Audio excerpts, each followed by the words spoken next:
dessin. Mais c'est surtout la peinture à l'huile que je fais. Puis je trouve qu'avec la peinture à l'huile, c'est la meilleure façon de créer une image. Tu peux faire les plus belles couleurs, puis tu peux faire l'image qui a le plus de profondeur. Une peinture qui est réussie dans le style classique, pour moi c'est meilleur que la meilleure photographie que tu peux faire. J'essaie de maîtriser cette technique-là pour peindre des sujets modernes, faire des références culturelles obscures, un peu comme les club kids qu'on voit ici, les stars d'Instagram. C'est presque toujours nostalgique, il y a toujours un élément nostalgique, quelque chose que je veux rappeler aux gens, mais je veux pas que ça soit trop facile non plus, trop évident. Idéalement, ce serait quelque chose, ce serait une référence dans la peinture qui vont me faire dire aux gens « Ah oui, ça, j'avais oublié ça » ou « J'avais presque oublié ça ». Ça commence souvent avec une recherche sur Google, j'essaie de trouver quelque chose un espèce de souvenir en voie de disparition, quelque chose de presque oublié. Puis les mélanger ensemble, faire comme s'il y avait un lien entre des personnages entre lesquels il n'y a pas de lien. Ici, c'est Bill Clinton et Marilyn Manson. Ils se sont peut-être jamais rencontrés, mais c'est comme si secrètement ils se connaissaient.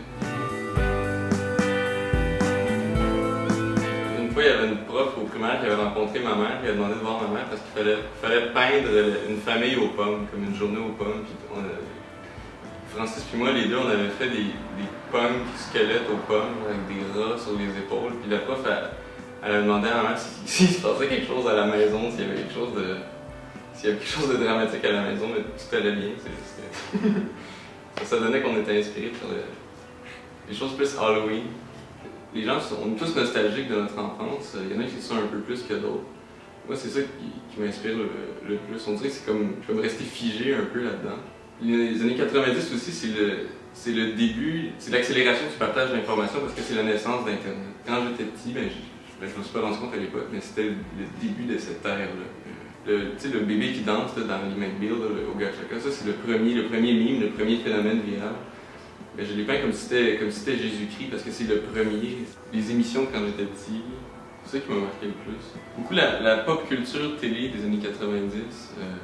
Je sais pas, moi j'aurais aimé être à Musique Plus pendant les années 90, j'aurais voulu travailler à Musique Plus.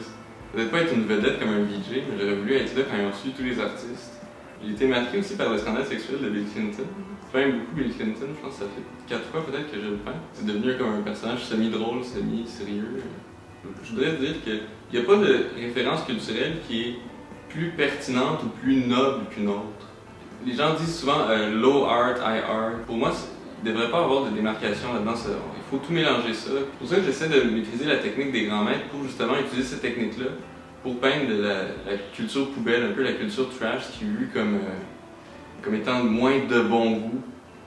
Tout mélanger ça ensemble, utiliser un médium noble pour peindre ce qui est moins noble ou ce qui est vu comme plus série B, plus low art. Il n'y a pas de référence plus noble ou plus pertinente qu'une autre culturellement, je pense. C'est relatif. Tout dépendamment de dans quel milieu, dans quel cercle on a évolué, où est-ce qu'on a grandi, est-ce qu'on avait le corps ou est-ce qu'on l'avait pas, des choses. Ça change d'une personne à l'autre.